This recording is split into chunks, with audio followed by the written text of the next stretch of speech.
You want to start it all, Kyle? How do you want to go about it? I got it. Good evening, everyone, and welcome back to the first meeting of the Penn State Turf Club for the spring of 2021. For those of you who don't know me, my name is Kyle Masters, and I'm the president of the Penn State Turfgrass Club, and I'll let the other officers and advisors introduce themselves as well. My name is Peyton Quisted, and I am the vice president. Hi, I'm Hunter King, and I'm the secretary.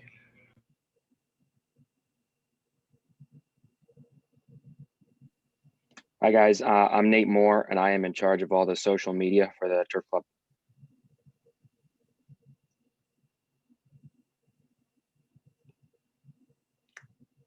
Awesome. All right. Tonight for our first meeting, we have a very special guest. Please welcome Jeff Corcoran from Oak Hill Country Club. Jeff will be talking tonight about career development within the turf industry and also be touching on the restoration project at Oak Hill in 2019.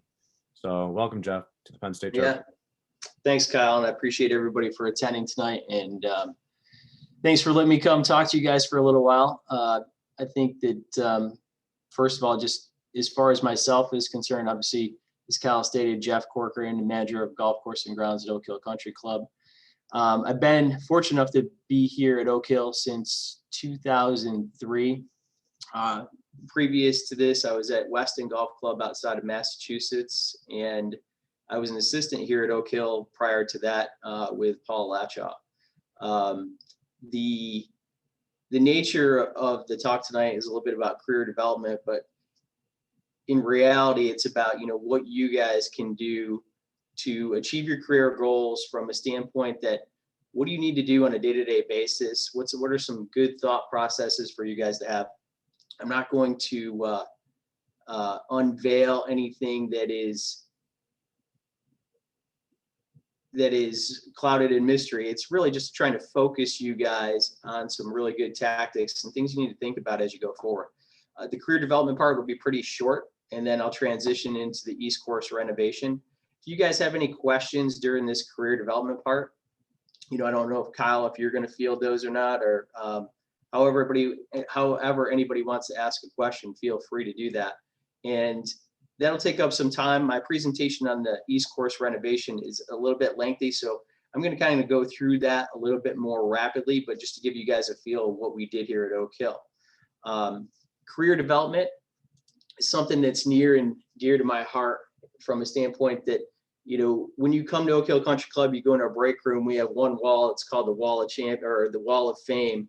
That is basically all the flags from the assistants that have left at Oak Hill Country Club since I've been here. And we have, approximately 10 or 12 people that have left Oak Hill Country Club that have gone on to be golf course superintendents. So during my time frame, it's about one every 2 years or so that has moved up and through our organization. So, focusing on that, it's one of my goals is not only to provide championship golf course conditions, but also to help people grow into their career aspirations and where they want to get to. It's a huge part of what I do. It's not our main focus, but a lot of times my assistants and AITs, the guys that I work with, during the course of the summertime, I see them more than I see my wife and kids. They're people that I'm extremely fond of, and after they leave here, I keep in touch with all those guys. We have dinners during the GIS. It's a fraternity, but from the same standpoint is that you guys are at a very critical point of your career from a standpoint of just what you guys decide to do for the next 5 to 7 to 8 years is going to really dictate where you guys end up as far as your career is concerned. And each of you need to make decisions about how you're going to navigate that and how you're going to get to your ultimate goal. And some of you, I understand, probably at this particular point might not know what that goal is.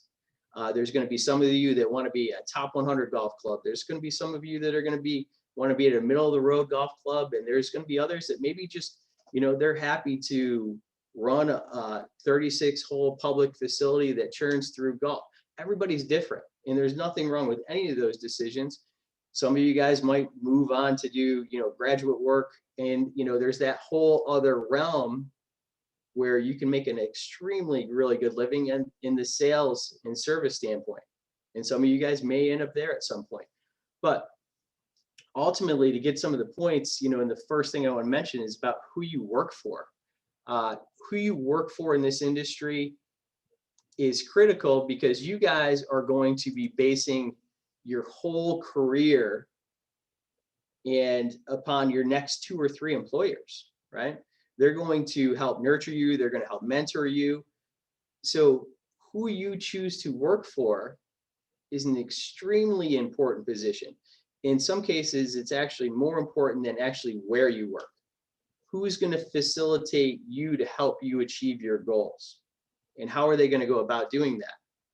And, so when you guys go to interviews, some of you might be graduating seniors, you're looking for internships, whatever it might be. But, remember some things as you go down the road. When you're interviewing, that interview process is a two-way street. If you sat down in front of me, not only am I interviewing you, but you better be interviewing the person that you're going to work for. And so when I have this bullet point up to ask questions, it's not necessarily questions about how much am I going to make, the hours that I'm going to work and things of that nature, but maybe dig a little bit deeper. Maybe get into it a little bit more with what you ask people about what you're going to do. A great question to ask is, where have your last 3 assistants gone to be golf course superintendents? It's a telling question, right? If he says, Jimmy went here, Jessica went here, and Randy went here, well, that he's moving people up through his organization, that there's upward mobility. And one of the key things is that you want to be able to either move up through an organization, or is that gentleman going to facilitate you to move on to the next place that's going to get you to where you want to as far as your career. So you need to be asking questions, and you need to make sure that that person is the type of person that's going to nurture you guys to learn, to grow, to move on, and help you get to that next phase or whatever that might be in your career. Obviously you want to ask about what opportunities are there. If and who's on the staff from a standpoint of, if he's had a longtime assistant that's been there for 14 years and that person is entrenched, well, that means that there's a ceiling for you, right? You're probably not going to go above that position. And is that going to impede you to becoming a golf course superintendent or whatever your next goal is going to be? So you got to be inquisitive about who you're working for and why you're going to be working for them. Opportunities again, is there opportunities for me to be able to go volunteer at tournaments if that's what you want to do? From a standpoint as far as networking and getting to know people. It's interesting, that a lot of my assistants that have worked for me over the years, one of our parts of our program is always to make sure that guys are going to volunteer, experiencing other golf courses and going to tournaments. But a lot of times, and myself personally as well, is that when you go to those events and you get to work some of those events, you make friendships and acquaintances with people that you keep for the lifetime of your career. And you never know when one of those guys might help you in a job, or they might have some information about a job that you might not know because they might be in a different geographical area. So that stuff is important. Obviously, the whole networking aspect, is that person you working for going to help draw you into their circle of individuals? And so that network expands as you go and as you work up through different positions throughout your career. Obviously roles and responsibilities, different people have different philosophies, and it's going to be different. It's going to be different with each particular individual that you work for. But knowing what your strengths and weaknesses are, and what you need to work on, and what you need to be able to get to that next point. And, after you work with somebody for a little while too, they should be able to assess what you need and what you need to get to that next level. It should be a progression. It should be layers on top of layers. Once you get to a certain point, there should be another point that goes on top of it. And, finding that person that's going to help facilitate you is critical. So when you guys get to that point in your career, and some of you guys may be there at this point of, embarking on that first job or the second job, is just to make sure that you guys are asking the right questions. and making sure that there is upward mobility. So, that's one critical thing, is that who you're working for, and where you work. Does this place help me get to where I want to be? Success, the quote is, success is getting what you want. Happiness at the end of it is wanting what you get. So, and where that comes into play as far as where you work. And, I'm not a full scale proponent of saying that you have to work at a top 100 place or some place that works for you. And what I mean by that is that, you have to assess, and I'm going to get to it a little bit further, is like, where do you guys want to be? And sometimes you don't know because you haven't worked at say a top 100 club, or maybe you did an internship at a top 100 club. You don't know because maybe you never worked at a club that has, a mid-level budget, and that's a great course in its geography. Like here in Rochester, there's some good clubs, but do those names travel so that people know them enough? Whether it's Country Club of Rochester, Monroe, most people don't know about those, but they're great clubs. So, figuring out where you want to be, how you want to get to a certain area, or, what type of golf course you want to work. There's all questions that you have time, especially if you're a freshman, sophomore, or a junior. But, even as you progress through your career, things may change for you. You might see that the hour level or the commitment level at a certain place isn't right, or that you don't like working the grind of a public golf course, and that you want to be more private, but you want to be mid-level private. All those questions you need to formulate so that you're ready to make a decision about where you want to be. But more importantly is that where you are working now, can it get you to where you want to be? And so there's the component of who you work for and where you work that you guys need to think about when you go to make that stepping stone. There could be 2 or 3 progressions, AIT or second assistant, first assistant, and maybe there's one more step in there before you become a superintendent. Because I'm sure, as you guys well know, that the superintendent world, as far as jobs are concerned, when good jobs open, or any jobs open really, it's competitive, And so that kind of goes to my next phase, is that, separating yourself every day. What you guys have to ask yourself the question, what are you doing to separate yourself? You might be at a club like Oak Hill or Marion or Oakmont, where there's 5 AITs or 4 AITs on staff, right? And whoever the superintendent is going to have to make a decision at some point, right? Of those 4 or 5 AITs, who's going to get promoted into the next position that's available, the next assistant's position that's available, right? So you have to sit back and ask yourself and look around the room at the other AITs that are there and say, what am I doing to separate myself from these other 3 guys that are around me? What am I doing to be able to get recognized? And there's things you can do, and I think that you guys inherently probably know them, but are you making sure that you do that? Think of yourself in the superintendent's role from a standpoint, like, who do you want to promote? You want to promote the guy that's motivated, the guy that that, if shit hits the fan on a Saturday afternoon, is he going to be the guy that's going to be waist deep in a muddy hole till 7 o'clock to make sure we have irrigation for the next night? Is it the person that is going to take initiative, and he sees something that's maybe in the shop? He's like, hey, fellas, come on, let's get together. Let's clean this stuff up before the end of the day. If Jeff walks in, he's going to throw a fit looking at this stuff. Let's go. Let's take care of this, because, this bullet point, everybody has the basic skills, right? So at your level, for the most part, coming out of school, applying for AIT positions or, assistance positions down the road, is that, your competition, those AITs that are there, everybody comes to work on time, right? Or else they're not going to be in that position for a while. For the most part, everybody has a decent work ethic, and, everybody has competency. Maybe they went to school, they have a degree, They have some level of experience. So everybody's kind of a little bit on the level playing field.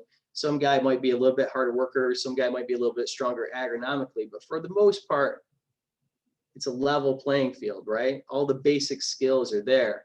It's like, so what are the intangibles?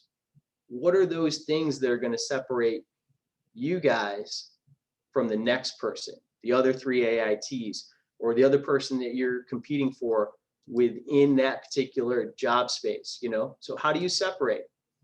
You know, you got to have like that cooperative competition every day.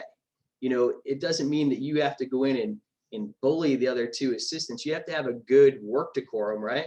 But there is that competition that is amongst you, and it's got to be cooperative. You guys got to work together, but at the same time, how do you separate yourself? And you need to figure that out in every single work situation. You know, I talked a little bit about initiative. It's a huge word for me. Guys that can look at stuff and understand kind of what needs to be done and take the initiative to do it, maybe without somebody telling you every time, you know, or you can bring it up so that you show that your supervisor that, you know what, you're cognizant of these things, you know. And how are you contributing to the management philosophy? And what that means really, fellas, is that, you know, after you work with somebody for a little while, you know what your boss is looking for. You know the agronomic programs, you understand kind of what you guys are trying to do every day. How are you contributing to get those things done every day? How are you contributing to making sure that you guys meet those goals? And I'm sure that all of you are smart enough that even if they're not necessarily stated to you every day, you inherently know like what you're trying to achieve. And how are you contributing to make sure that those things get done as efficiently as possible? You know, every person you work for is different. So, you know, like each one of you guys are going to have different management philosophies and things that you're going to have to do. And you need to be sharp enough to recognize those and figure out how you can contribute, how you can show initiative that's in a positive manner.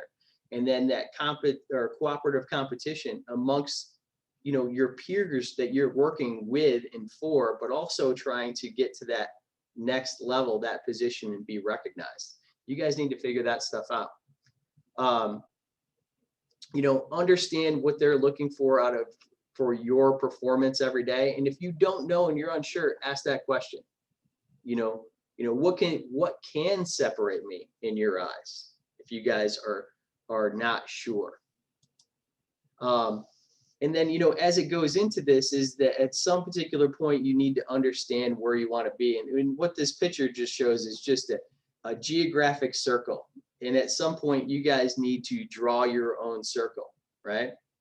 And, you know, you have to understand, are you adverse to moving? Do I want to stay in a geographical area? If you're from Philadelphia, do I want to be in the Philadelphia area because my family's here and that's what's important to me? Some of you guys are going to be like, you know what? As long as I'm in the Northeast or north of the Mason-Dixon line, and some of you may want to go south. You know what? I've always wanted to work in Florida. I had a kid that was on my staff that was, you know, up to a spray tech level position. And his deal was that he always wanted to work in Florida. Always wanted to work in Florida. You know, we made sure that we moved him to a place in Florida where he could be successful, and he's a superintendent now.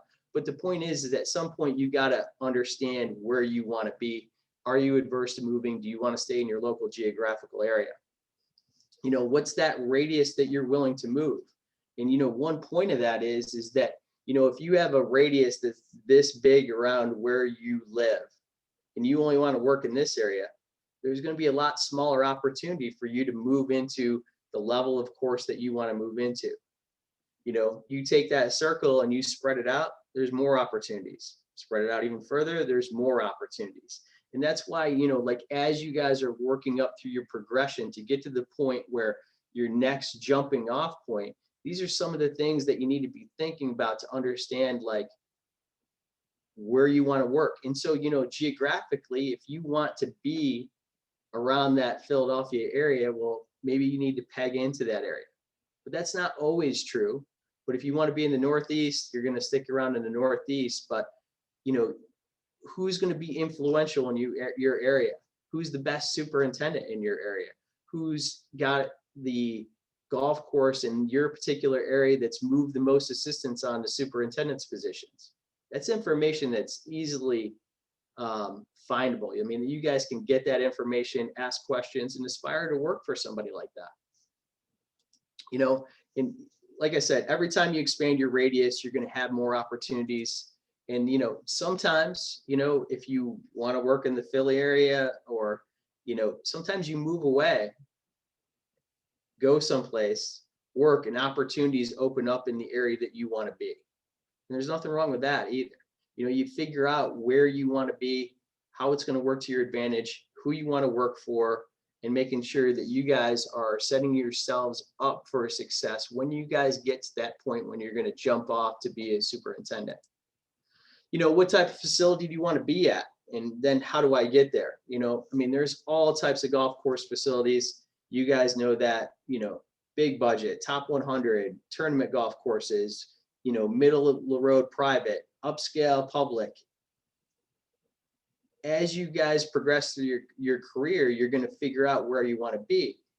But the whole point of this is that wherever you want to be, and that may change, is figuring out what you need to do to get yourself to that point and how you get there to be successful. It's a huge aspect of what you're going to progress through.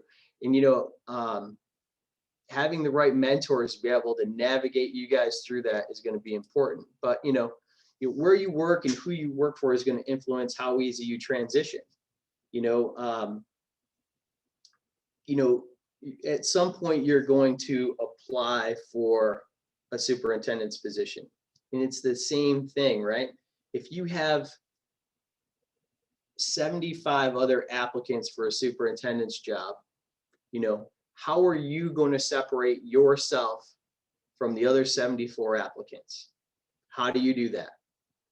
You know, those are the questions that you need to answer for yourself as you get there, and how you're going to outcompete the rest of your peers. You know, there's probably people that are on this Zoom call that you're going to compete against someday for a job. You know, how are you going to separate yourselves from them so that you're the person among that stack of 75 resumes for one superintendent's job that's going to get you to the top of the list, or at least get your foot in the door, right?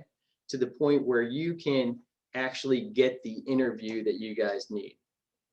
You know, and that's the whole point of your career, right? Is like, and it doesn't matter what you do, if you go into sales, if you go into the academic side of it, or you go into being a golf course superintendent, sports field manager, you know, how are you going to separate yourself? How are you going to make yourself stand out so that you can be that person that gets tapped for each progression along the line of your career? It's extremely important stuff, fellas. And I know a lot of you guys are probably getting to the point where you're at the jumping up point as far as your career is concerned. These are the things that, you know, at least, you know, occasionally you got to bounce around inside your head. You know, factor in all this stuff that we talked about to develop a plan that gets you guys to your end game. And, you know, from my particular standpoint, you know, it's more often than not, it's weighted towards who you guys are working for, and can those guys point you guys in the right direction. And when you sit down in an interview, like I said before, making sure that that interview is a two-way street. It's not just me sitting there talking to you about what you can offer Oak Hill Country Club, but what can Oak Hill Country Club offer you to be able to get you where you need to go, or wherever it happens to be, you know? So you need to really think about that stuff. This is stuff that I'm kind of passionate about, and making sure that guys are prepared for that next level, the next step. And, you know, of those individuals, you know, like we might have 4 or 5 AITs here, you know, and guys come here, they work hard, but maybe they're not exactly the person that's going to make that assistance level. You know, I always make sure that people have a place that's going to get them to where they need to go. They might not be the next assistant, but I might place them someplace where that's going to help them get to their next goal. So, you know, you want to make sure that somebody is always going to help facilitate you, no matter what it is, to get you to that end point of your career. And make sure that you guys interview the people that you're working for as much as they interview you. You know, you might want that position really bad and you're willing to do anything, but you never want to waste 2 or 3 years of extremely hard work because somebody's not helping facilitate your career. You know what I mean? It's a two-way street. Most of it's on your shoulders, but it's also on the person that you work for to make sure that you get to that point where you want to get to. Any questions about that side of it? Any of you guys might have just about, you know, what you guys need to do from a career and a preparation standpoint. If you have any questions, I'd be happy to. Now I'm going to kind of transition into the East Course renovation. I have the chat box open, so if anybody has any questions, wants to type them in or speak up, just put them in there. Okay. We'll transition. So in 2019, guys, we did a renovation of our East course, which is our championship course. Oak Hill, for those of you that may not know, we're a 36-hole golf course facility designed by Donald Ross. Our West course is more of our members course. It's a great course in its own right, but it's not the side that we host the championships on. Oak Hill has been fortunate, you know, since the 56 Open, there's been significant changes to the East course. And the East course has hosted every men's major rotating championship that could be held. So we've had our share of championships, but those championships have also influenced kind of, you know, how the East course has evolved over time since Donald Ross designed it. Since 1956 US Open, there's been some significant changes. Trent Jones, prior to the 56 Open, changed pretty much all the bunkering on the East course, extended a lot of the tee boxes, but also he rounded off a lot of the greens from this square dimensions that we originally had with Donald Ross. In-house changes prior to the 68 Open, it starts getting a little bit confusing, but they changed one of the par threes and relocated that par three, and that was kind of a disaster. And then George and Tom Fazio came in prior to the 80 PGA. He made changes to our 5th, 6th, 15th, and 18th holes that honestly over time were, you know, were by architectural pundits was really kind of vilified, that we had a great 14-hole Donald Ross golf course, then we had 4 Fazio holes that didn't really fit. Very similar to what happened at Inverness as well. The East course greens were fumigated in 93 prior to the 95 Ryder Cup. At that particular time, when they fumigated the greens, they didn't really take care of a lot of the tree issues and the shade issues on the green sites. So we had a lot of POA invasion over a short period of time, and it was really an annual biotype that was prone to heavy POA annuous seed heads. So there was some issues going on here. You know, it's not a thing where there was grass that was lost every year, but, you know, I think that the bones of the East course over a period of decades was kind of lost. You know, it resulted in the East course that, you know, probably didn't perform as well as I wanted to, maybe not as well as the membership wanted to, but at the same particular standpoint, it was something that we knew we were at that point. It was at that age where we needed to kind of start over a little bit and have some fresh eyes take a look at it. And not to mention that the bunkers were due for a renovation, but that was kind of like something that we were going to do anyways. So anyways, this is RTJ prior to 56 Open, and just kind of take you through a little bit more explanation on this. You know, we made adjustments to 17 holes prior to the 56 Open, 7 new tees, adding bunkers. I mentioned that he rounded off most of the greens that were there, and you know, RTJ had a definite impact going away from a Ross Field golf course to, you know, definitely more of that Jones high bunker, steep flashes of sand, very different than kind of what was originally there when Ross touched the golf course. Between the 56th and 58 or 68 Open, this par 3, which was the original 6th, was changed and picked up and moved into a different location. So this was a prototypical Ross heavily bunkered par 3. And this picture was taken prior to the 49 US Amateur. So it's probably primary to focus on this picture. In this picture, if you take a look, this is the original par 3. And this was the par 3 that they added down in the corner of Oak Hill Country Club, right near the entranceway. No real golf course architect did anything as far as design work, that Davis Love Jr., Davis Love III's father, might have had a hand in it, and our pro might have had a hand in it, along with the golf course superintendent. So this was, if you take a look, this was the par 3 that eventually became a practice hole. It was flat. The bunkering was pretty nondescript. So when George and Tom Fazio came in, they really took a look at this particular hole, and that was the impetus for a lot of other work to get done.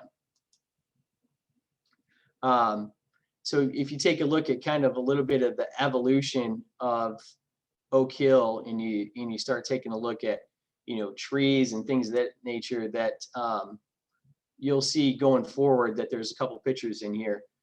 But this 5th and 6th hole thing, it gets a little confusing if you're not familiar with the property, so bear with me, is that this was the par 3 that they created prior to 68, and then this was the original, what then became the 6th hole, which was the 5th hole. Anyways, it was a great par 4. It was considered one of the top 100 golf holes in the country, and they basically took out this par 3 here, and created the 6th here, and then created the 5th by, sorry, I'm getting a little confused, by shortening it and bringing it closer to the stream, which is Allen's Creek. So if you take a look at this evolution, you have what we had prior to the renovation was the 6th hole, which is a par 3, and this 5th hole, which was right here. And prior to this hole was a long par 4, and the green sat right around in this location. And this 6th hole, par 3, was in this location.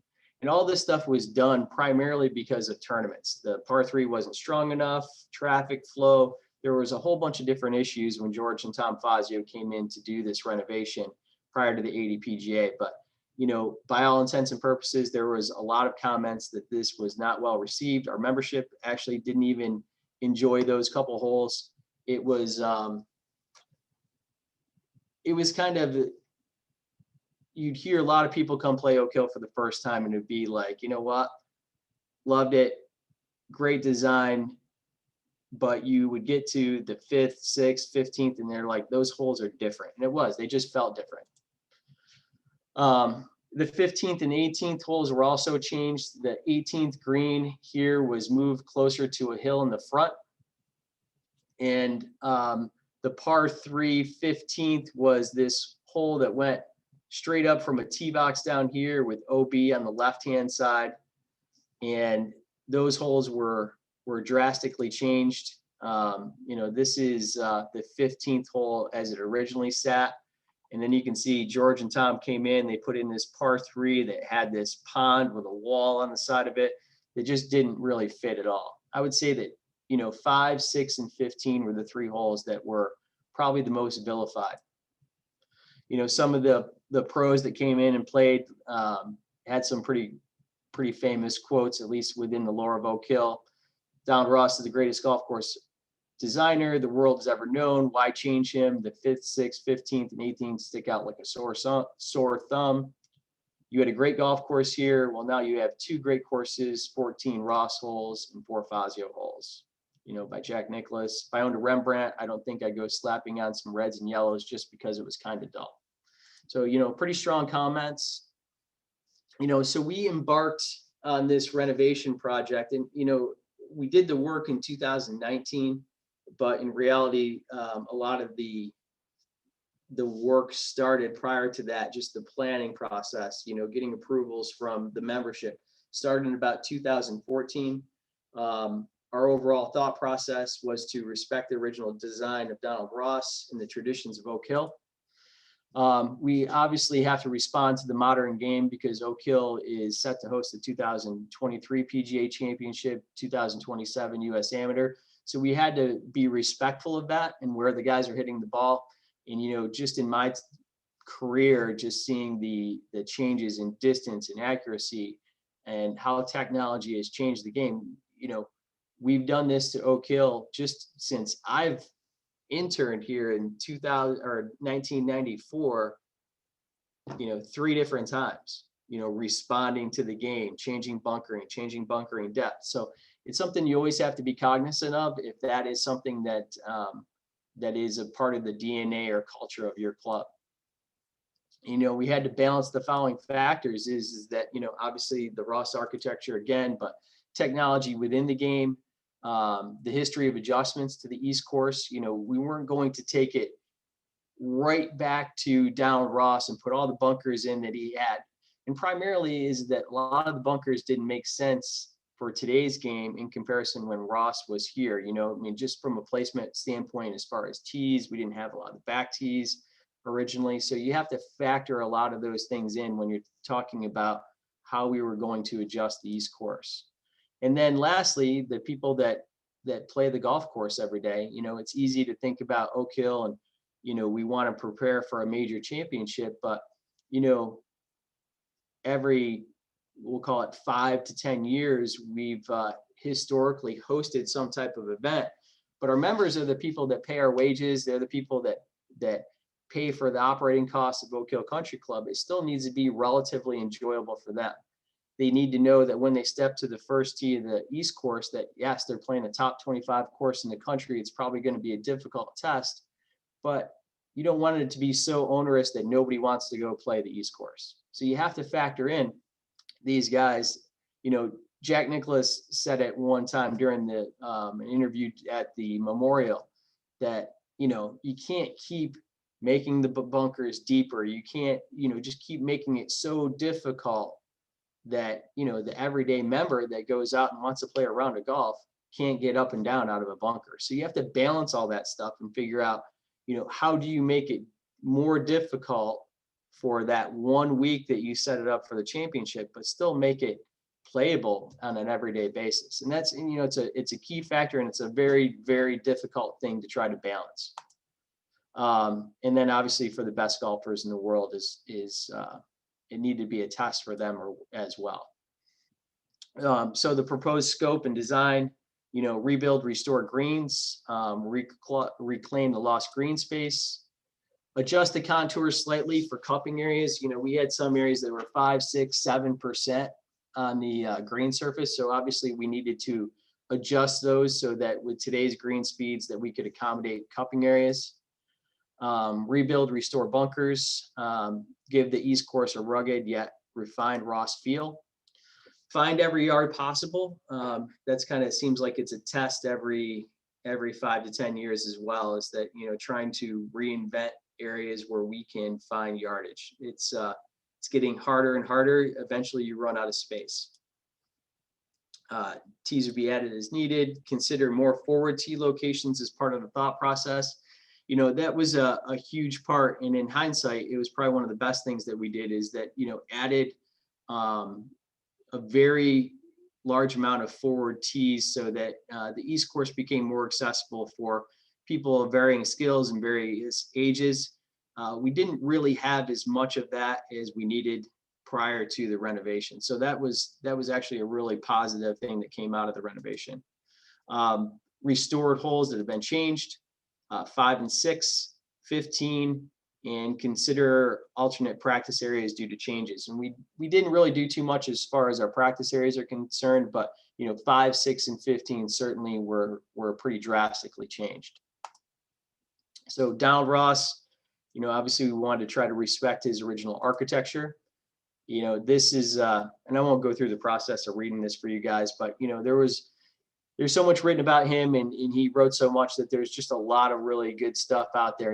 And the resources that we had here at Oak Hill Country Club to be able to perform this work was numerous. Andrew Green, who was our architect, Andrew spent a lot of time at Golf House. He spent a lot of time down at Tufts Archives, and we have all the original designs. We had those here previous to Andrew coming on board, but we utilize these every day. When we were in the field, we went out with Ross's original designs, and we really tried to respect his original intent as much as we could for today's game. You know, a vast amount of pictures that we have in our historian's office. You know, you can see this photo here, Walter Hagen putting on our 13th green. Prior to the renovation, the 13th green was a rounded green. Obviously, we could see the dimensions of the green and where it tied into the slope. These wide open spaces, you can see that, you know, one of our members here was very avid tree planter. Look at this. Look at these trees planted in front of the bunkers. That we'll circle back to that, but you know, we had a lot of good historical data for us to be able to understand what the objective was and how we were going to look at it and how we were going to go about it. And Andrew is awesome from a historical perspective. I can't tell you guys that I hope that someday that you guys get to work with Andrew, and he's just a good guy, but he's very, very talented architect. So you can see some progression, talk about trees a little bit. The holes aren't important here, but if you just take a look at an aerial of Oak Hill in 1930, as it progresses to 51, 70, you know, 94, and then you kind of progress to 2011 and 2015. So, you know, obviously what you note here is just, you know, the impact that trees have had on Oak Hill. And prior to 2019, I was fortunate enough to be here for a lot of different portions of processes that have happened in the past. But, you know, tree removal started at Oak Hill in 1996 in earnest. And we spent the better part of 20 years pulling trees out of here. Oak Hill is not Oakmont. It never will be, from a standpoint that they would go in and just hack everything down. But it took the first 10 or 15 years for us just to get to a point where we weren't so overcrowded. And really the last 5 years, we made a push to kind of open it up, that it really started to make a pretty high level impact as far as how the golf course was being represented. You know, you can see numerous trees right and left-hand side of the fairways. These are pictures that were taken previous to the renovation. This is the same hole in 1949. Granted, there's a lot more space in here. And you can see these large trees that surround a lot of the green complexes. And then you take a look at 1949, you don't really see a whole lot of that. These are real background trees. You can also see some of the bunkering that was here previous to RTJ that has that more Ross rugged feel. You know, you can take a look at all this junk that's just interspersed. And I have a million of these pictures that you know, we could go through and I could show you. You know, there was a gentleman here by the name of Dr. John R. Williams. You know, he planted thousands of trees on the property, oaks, pines, mostly oaks, but he planted a lot of the pine trees that were out here and spruces. He was a philanthropist and a doctor who enjoyed botany, but he wasn't much of a golfer. He had no clear understanding of any input from Ross or any other architect. The gentleman just went out and started dunking trees in the ground. And, you know, we have a tournament, a fountain, a bridge, and one other item. And his picture hangs in the clubhouse. I mean, the guy was propped up for planting a lot of trees at Oak Hill and creating a park-like setting. But you couldn't find a picture of Donald Ross in the clubhouse, which is kind of crazy to me. Trent Jones, you know, we talked about, you grew up in Rochester, changed to 17 holes. George and Tom Fazio, 5, 6, 15, and 18. And then, you know, Fazio golf course designers came in prior to the 2003 PGA. They did some bunker work, made some additional tees, and they tweaked some of the changes on 5 and 6 too. But, you know, they weren't as heavy-handed as the other three guys that influenced the golf course in Dr. John R. Williams, Trent Jones, and George and Tom Fazio. So then there's the agronomic side of it, you know, talking about, you know, these are some ISTRIC test results that we have. And without going into like full detail, you know, taking a look at, you know, what we were dealing with on infiltration rates and even the, you know, air porosity, water porosity, a lot of this had an influence and made a very strong case for us to be able to sell some of this work that we were going to do to our membership, and explain to them, what we were dealing with and how we could improve those green surfaces to be able to provide better conditions for them. So, rebuild the profile and restoring Ross. Some of the key points of this is just, you can see this inner circle here. That's the existing, or what was the existing green. And where we push these greens out to recapture some of this lost green space. And then, a lot of things that, golf courses evolve over time. Here you can see a scan. Green and yellows are kind of areas that are cuppable. Red and blues are severe slope that are not cuppable. But you can see the second green, how it's evolved. These areas are near bunkers. This is all sand accumulation from bunkers. It started limiting our cupping areas to basically the front and the center and a little bit to the back left. And, these areas where all this sand splash had accumulated over 70, 80 years, it just changed the slopes and the profiles of these greens that our members really never saw any of these cupping areas to the outside. So, one of the goals was to obviously provide them with some of these pin placements that really Oak Hill hasn't seen in decades. 13th green's a pretty good one to take a look at. If you're taking a look at cupping areas, especially for tournaments, you were looking at, the first 12 paces of the green. And if you're at, we'll call that, that tournament green speed or whatever, but you get into like 11.5, 12s, 13s, that some of these areas are just not cuppable. So, with the right information, it was a pretty easy sell to our membership from a standpoint that something definitely needed to be done with regards to the golf course. We tried to put together a pretty good team of individuals, that encompassed all the aspects that we were taking a look at. Obviously, it was led by Andrew Green, Jeff Sluman, who's a local professional golfer. He won the PGA, and I think in either 86 or 87. Grew up here at Oak Hill, so he was kind of a playing consultant. And then our architectural review committee, which was comprised of 5 or 6 members here at Oak Hill. Our golf course superintendent, and then Kevin Taylor, who at that particular time was our East-West superintendent, general manager, pro shop staff. LaBar Construction was chosen to do the work. BME, our engineering firm, did a lot of our surface water intake protection program, which was, it's one of those pieces that could be a real pain during the course of the project unless you have somebody taking care of that aspect. Paul Roche was our irrigation consultant. Then we worked with Colin Boyd outside the Pittsburgh area as far as contract growing our turf. Istrick, tournament turf, nutrient testing, Best Sand Corp. So we put together a pretty good team of individuals that are all working off the same page. Timeline 2014, we started working on it. And then, you can see all the stuff, the membership approval vote. 16 and 17 was just really dedicated to selling the projects to the membership.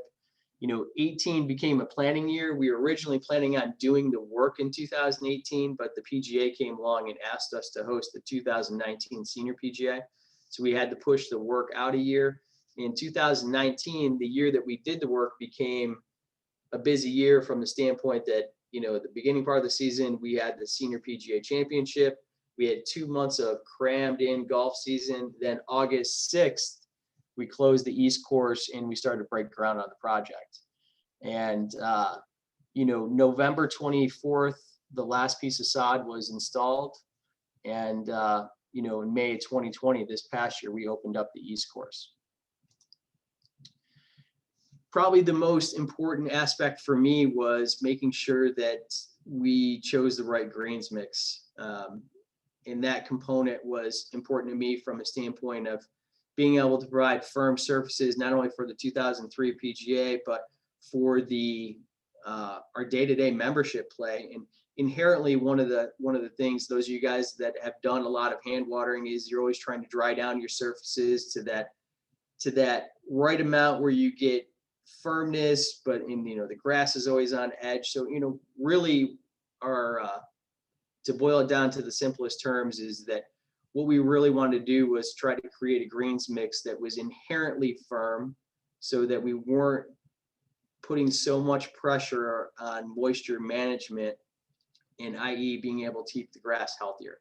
So, realistically, we did that by really taking a look at the coarse component up here in that 18 mesh, the 10 mesh to a certain level, but also making sure that we had the right aeration porosity, and that through the 35 and 100 we were good, and not getting too far down in the fines. But the other factor of that is our uniformity coefficient. We wanted to make sure that we had a uniformity coefficient that was in that 3.5 range. And for what we chose, we were in that 3.5 range.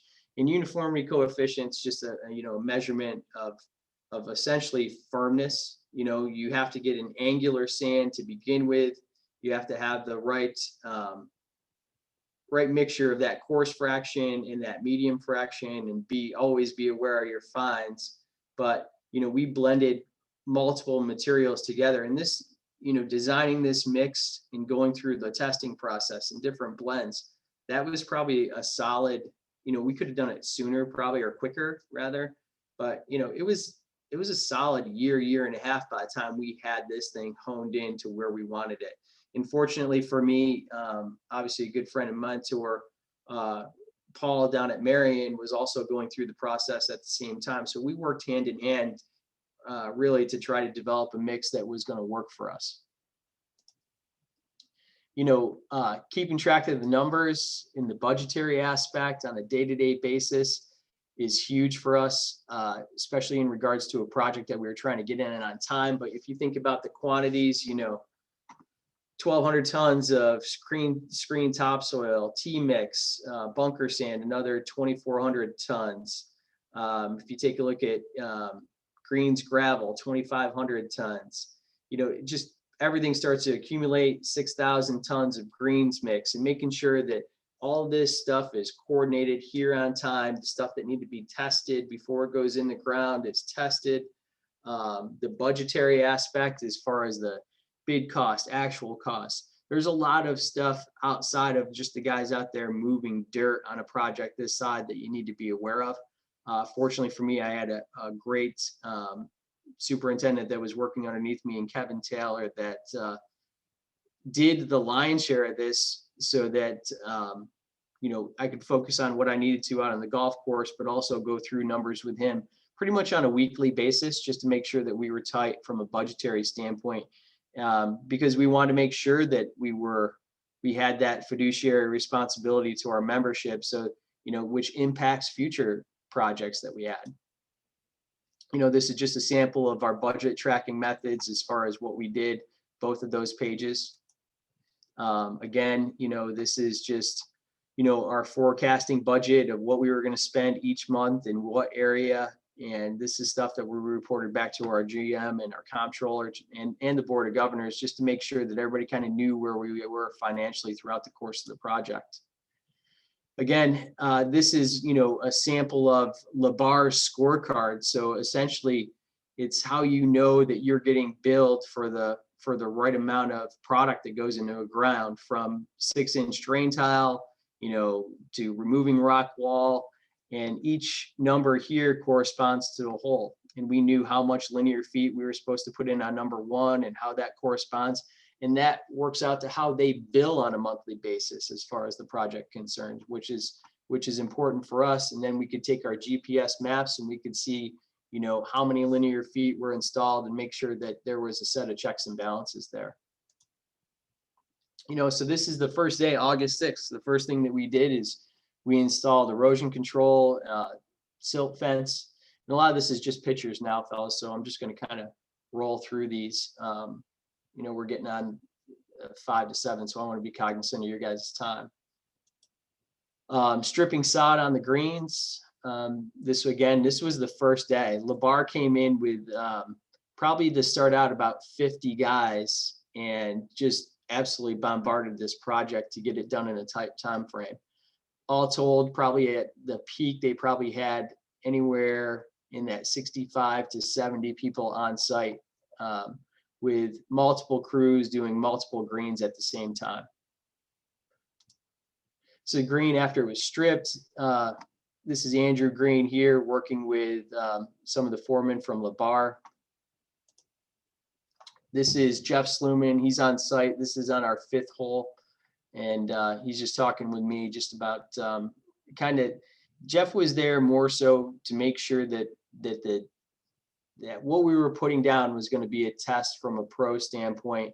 And Jeff is also extremely knowledgeable in regards to golf course architecture. So him and Andrew worked really well together. This is Andrew. This is Slope Tool.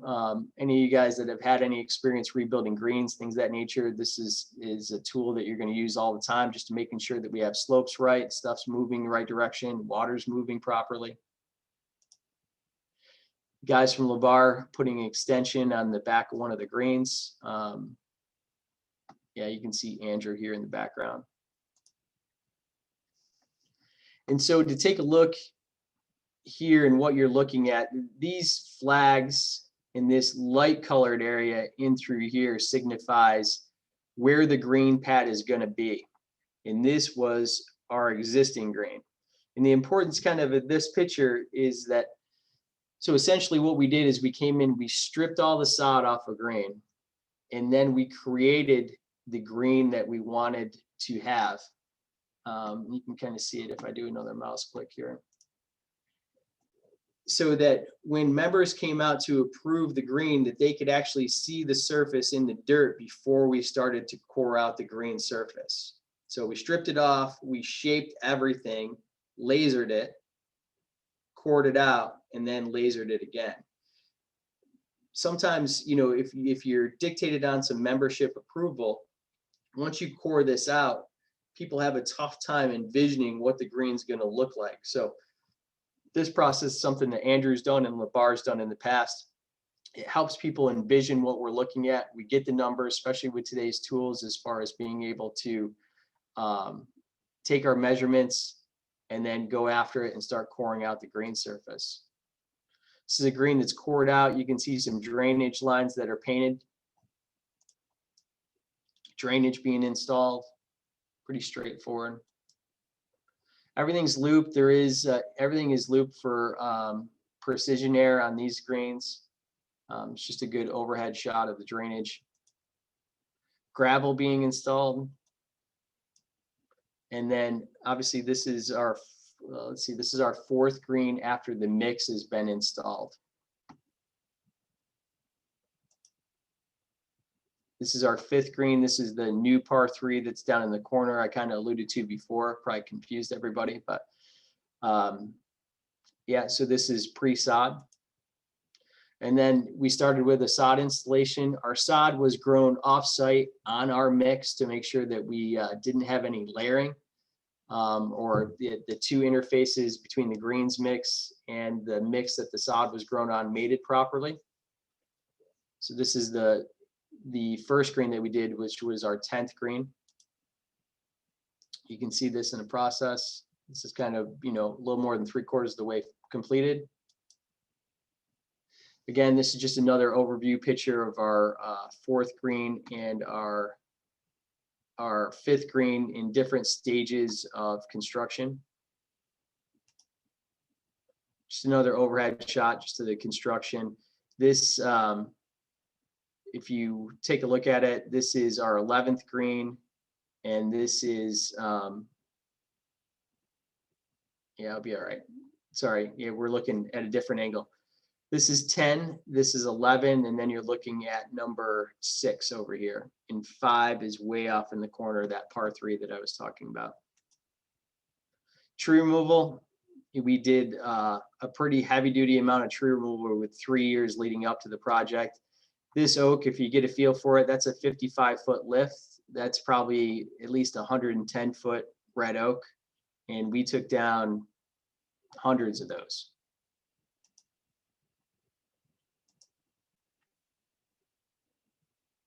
Some more tree removal pictures, just to kind of give you an idea of the size of some of the trees that we took down. This was the original 15th. This is a good picture. This is George and Tom Fazio design. You can see the rock wall, the pond. It was very out of place on the rest of the property here at Oak Hill. And this is pre-renovation.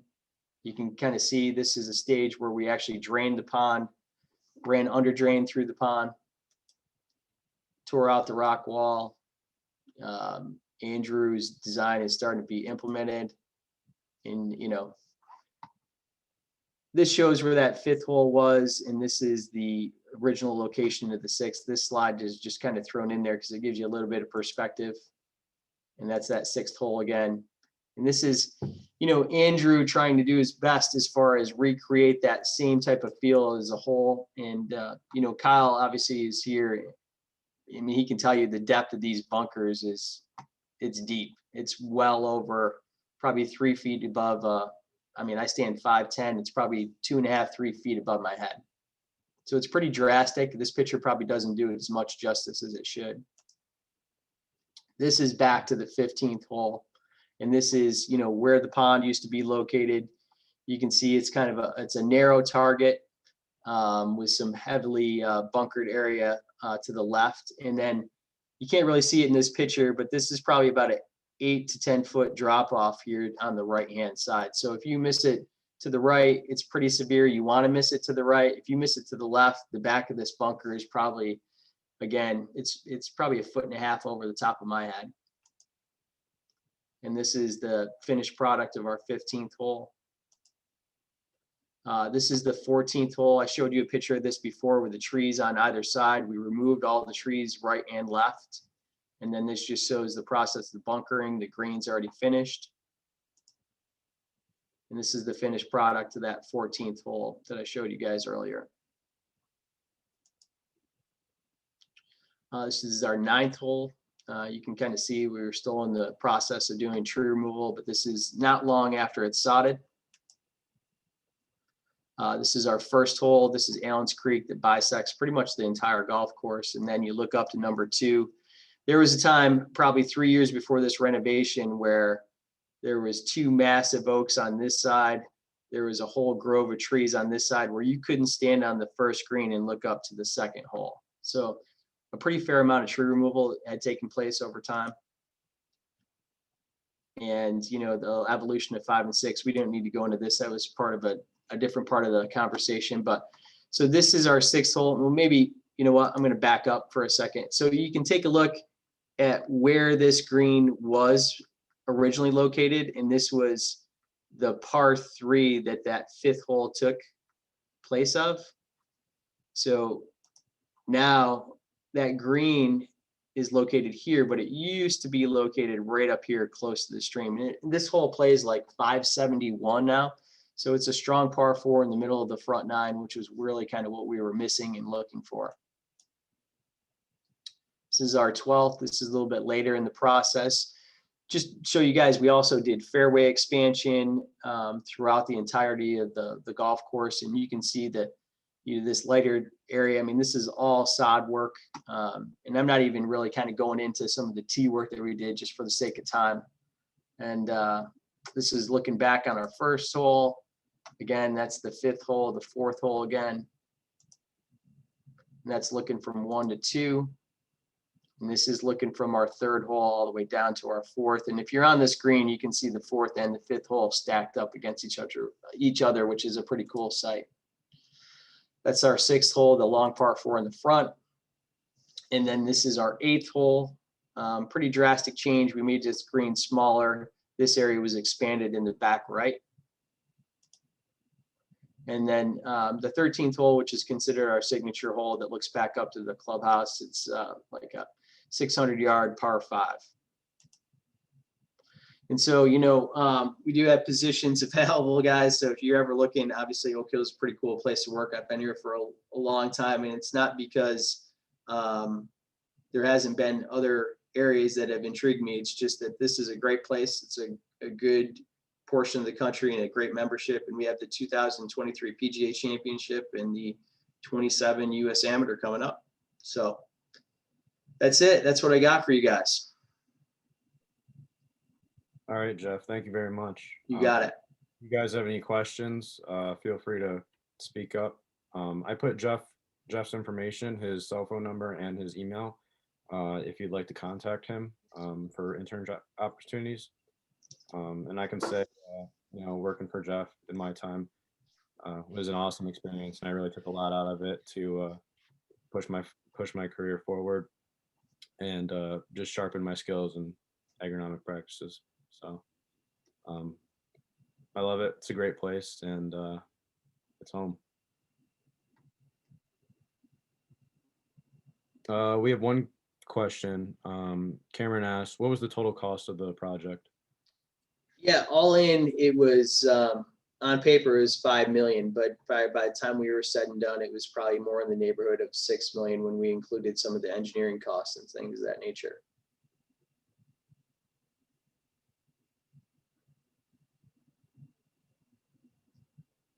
I have one question. Did you guys end up putting collars in or no collars? No collars. Okay. How do you like that aspect? I was anticipating that we'd get a little bit of pushback from our membership, but they love it. From a maintenance standpoint, I like it. Whenever you do either new construction or grow in, in my previous position, I've done other greens before, and the collars are always one of the more difficult aspects as far as growing in and wear and tear on collars. So I love it. I would not want to go back. I'm trying to get these guys to get rid of their step cut around fairways now, which would be awesome. It'd be a great look for us, but yeah, I would not go back. Yeah, I was just asking because I worked for Chad Market Muirfield, and I know he was talking to you and debating on whether to do that or not. That is correct. Yeah, Chad and I talked a lot prior to his renovation there. And, that's the great thing about this industry and just being able to share ideas. I picked up the phone, and it's something that, you guys will, I'm sure, either learn or you should learn throughout the course of your career is pick up the phone, pick other people's brain. People are always willing to share information, what worked for them, what didn't work for them. And I don't think that our project would have been nearly as successful as it was this past season if I didn't have the ability to pick people's brain like that. There's just so many good resources with guys that have done things before you. And it's a great take-home point that you guys, I'm sure, will learn. And that's where you get that, it circles back to that earlier conversation that we had in regards to networking and building your circle of people and the people that you worked for, and having that fraternity of guys where you can pick up the phone, give them a call, and you can pick their brain, ask questions. This is what I'm seeing. What have you done in the past? That's it's an integral piece of being successful in this industry, I think.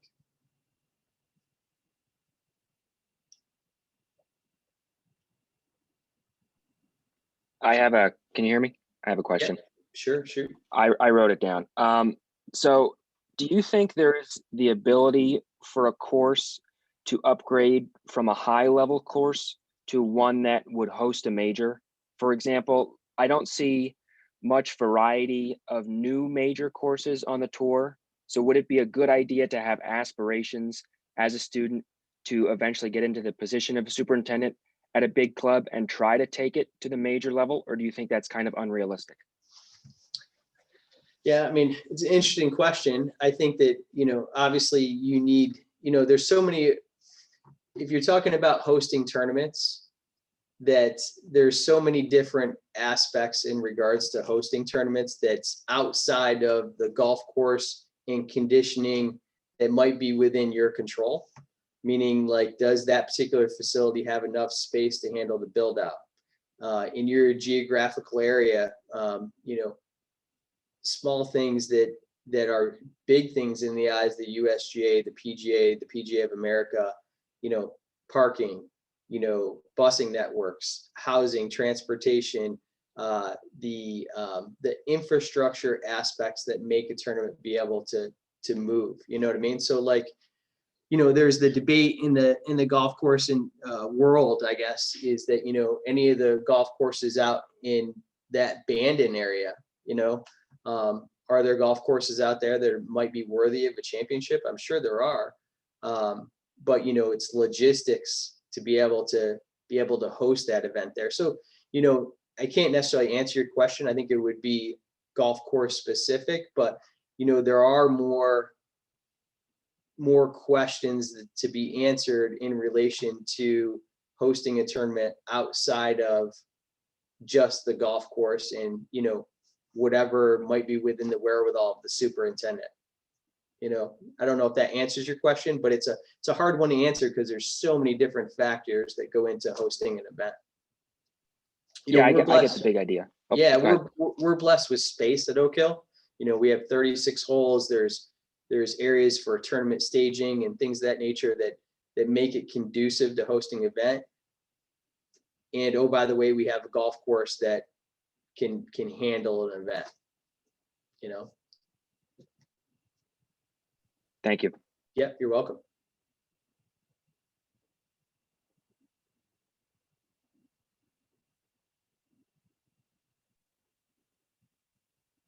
All right, we good, Kyle? Yeah, I will stop the recording.